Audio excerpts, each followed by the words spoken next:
শুভ সকাল বন্ধুরা, তোমরা সবাই কেমন আছো? আশা করি তোমরা সবাই খুব ভালো আছো আর আমিও খুব ভালো আছি।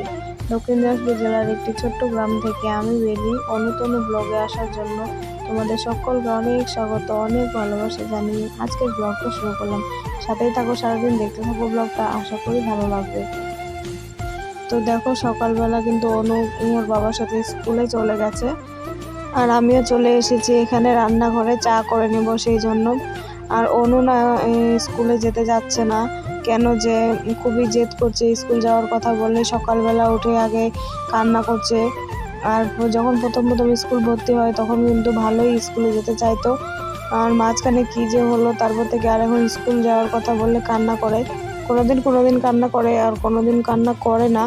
আর শুনলাম আজকে ওর বাবা যখন ওকে স্কুলে রেখে চলে গেছিল তখন নাকি কান্না করছিল।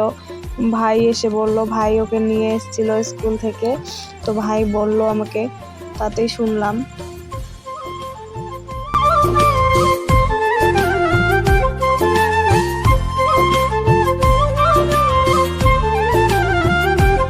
তো যাই হোক, এখানে আমার চা করা হয়ে গেছে আর চা ঢেলে নিলাম আমার জন্য আর ভাইয়ের জন্য। আর এদিকে দেখো ভাতও বসিয়ে দিয়েছি আর বিস্কুট আর চা নিয়েছি, তো এখন চা আর বিস্কুট খাই।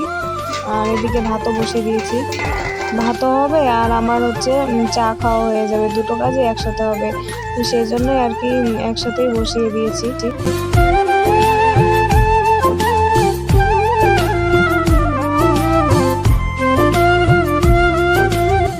অনু শুধু স্কুল যাওয়া নিয়ে না, ও সব কিছুতেই একটু জেদটা বেশি করছে, কেন জানি না, বলতে পারবো না।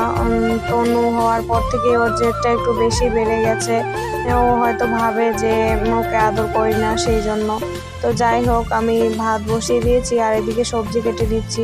সকালবেলা তো ঘুম থেকে উঠেই মনে হয় কি রান্না হবে আজকে, কি রান্না করলে ভালো হবে, খাওয়া যাবে। তো সেই জন্য ভাবতে ভাবতে এদিকে আমি দেখো আলু কেটে নিচ্ছি। আর অনুর বাবা বলল আজকে পার্টির ভাড়া আছে, তো আমাদের এখান থেকেই ভাড়া যাবে, তো সেই জন্য দুপুরে এসে ভাত খাবে, তো সেই জন্য একটু ঝোলের তরকারি রান্না করেছিলাম। আর না হলে তো আমি ভাজা না হলে সেদ্ধ ভাতই রান্না করতাম, কারণ ভাইও ছিল না, ভাই টিউশন চলে গেছিলো। আর অনু স্কুল থেকে বাড়ি চলে এসছে।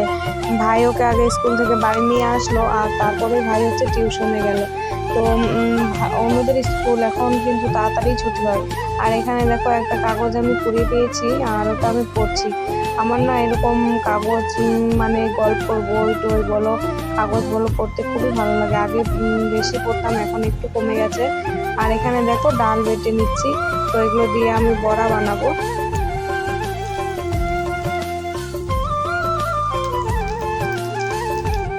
আর এখানে দেখো অর্ধেক রান্না করা হতে না হতেই তনু বুড়ি উঠে গেছে, তো ওকে একটু খাইয়ে তারপর এই যে দোলনায় শুয়ে দিয়েছি, দোলনায় শুয়ে দিয়ে একটু দোল দিচ্ছি, ও ঘুমিয়ে গেল। তো দেখো আমার কেবলমাত্র রান্না করা হলো আর অর্ধেক রান্না করতে করতে তনু ঘুম থেকে উঠেছিল, তো ওর কাছে গেছিলাম, ওকে খাওয়ালাম, কিন্তু তাও ঘুমাচ্ছে না। আর রান্নাটা এখন করলাম শেষ।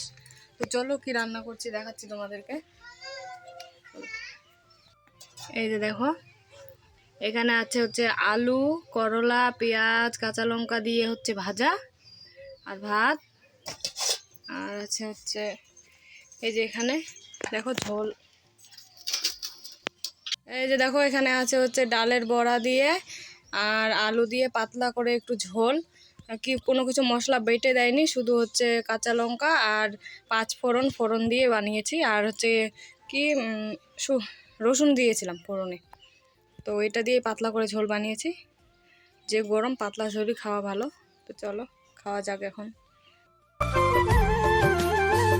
সকালের খাওয়া দাওয়া শেষ করে আমি কয়েকটা কাপড় ভিজিয়ে রেখেছিলাম, তো সেই কাপড়গুলো নিয়ে আমি আজকে আমাদের কলপারে ধুইনি, কারণ আমাদের কলটা খুবই শক্ত করছে, সেই জন্য পাম্প করতে কষ্ট হচ্ছে। তো সেই জন্য স্কুলের ওখানে যে একটা মাট্টু কল আছে সেখান থেকেই আমি কাপড়গুলো ধুয়েছি। আর 1 বালতি গোবরও নিয়ে এসেছি শুকোতে দেবো, সেই জন্য খড়ি নেই, সেই জন্য গোবরগুলো কুড়িয়ে নিয়ে আসলাম। আর এখানে শুকাতে দিই, শুকালে তাহলে জ্বালানি হিসেবে ব্যবহার করা যাবে, সেই জন্যই নিয়ে আসলাম। আর কলটা কি শক্ত তোমাদেরকে কি বলবো। তো কাপড় ধুতে গিয়ে ভালোই হলো, দেখলাম মাঠের মধ্যে অনেকগুলো গোবর পড়ে আছে, তো সেই গোবরগুলো এখানে নিয়ে এসে নাড়ে দিচ্ছি।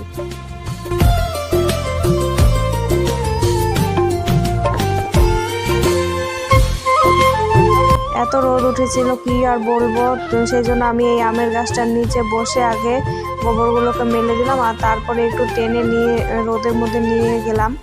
আর দেখো বাইরে কত রোদ, যেন চারিদিকটা খা খা করছে, একটা লোকজন কেউ বাইরে নেই, রোদ এত রোদ সেই জন্য।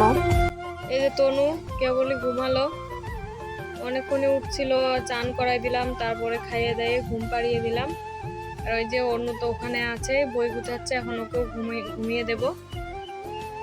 স্নান টান করিয়ে তনু আর অনু ওরা দুজনেই ঘুমাচ্ছিল আর ওদের সাথে আমিও শুয়েছিলাম, কিন্তু তারপরে দেখলাম অনুর বাবা আসলো, এই যে লোকগুলোকে নিয়ে যাচ্ছে মিটিংয়ে। আর দেখো এগুলো কি বলো তো, এগুলো হচ্ছে শিমলের তোলা, গোটা রাস্তার মধ্যেই পড়ে আছে দেখলাম। দেখো এই যে তোমরা দেখতে পাচ্ছ কিনা বলতে পারবো না, কারণ পাশেই গাছ ছিল আর এত হাওয়া হচ্ছিল, হাওয়ার মধ্যে উড়ে আসছিল। আর এই ফুটিটা দিয়ে গেল অনুগুলো। তোমাদের সাথে গল্প করতে করতে এদিকে দেখো বিকেলও হয়ে গেল, আর আমি বসে পড়লাম এখানে কাপড় গোছাতে। এই কাপড়গুলো আগের দিন ধুয়ে দিয়েছিলাম, নতুন কাপড় বিয়ে বাড়িতে যেগুলো পরে গিয়েছিলাম সেগুলোই ধুয়ে দেওয়া হয়েছিল, তো সেই কাপড়গুলো আমি এখন গুছিয়ে নিচ্ছি। কালকেই গোছাতে চেয়েছিলাম কিন্তু গোছাইনি, টাইম পাইনি, সেই জন্য গোছাইনি। আর আজকে গোছাচ্ছি, তো দেখলাম কাপড়গুলো কেমন যেন কোকড়া কোকড়া হয়ে গেছে। যদি রোদ থেকে তুলে নিয়ে আসে সঙ্গে সঙ্গে কাপড়গুলো এভাবে গুছিয়ে রাখা যায় না, তাহলে কিন্তু কাপড়গুলো ভালো থাকে, কোনো ভাঁজ পড়ে না। আর আমি তুলে এনে চেয়ারটার মধ্যে জড়ো করে রেখে দিয়েছিলাম, ওই ঘরে ঢুকিয়ে রেখেছিলাম, আর ব্যাস হয়ে গেল। কাপড়গুলো কেমন যেন কোকড়া কোকড়া হয়ে গেছে। নতুন কাপড় কোকড়া কোকড়া হলে তো দেখতেও ভালো লাগে না, তাই না বলো?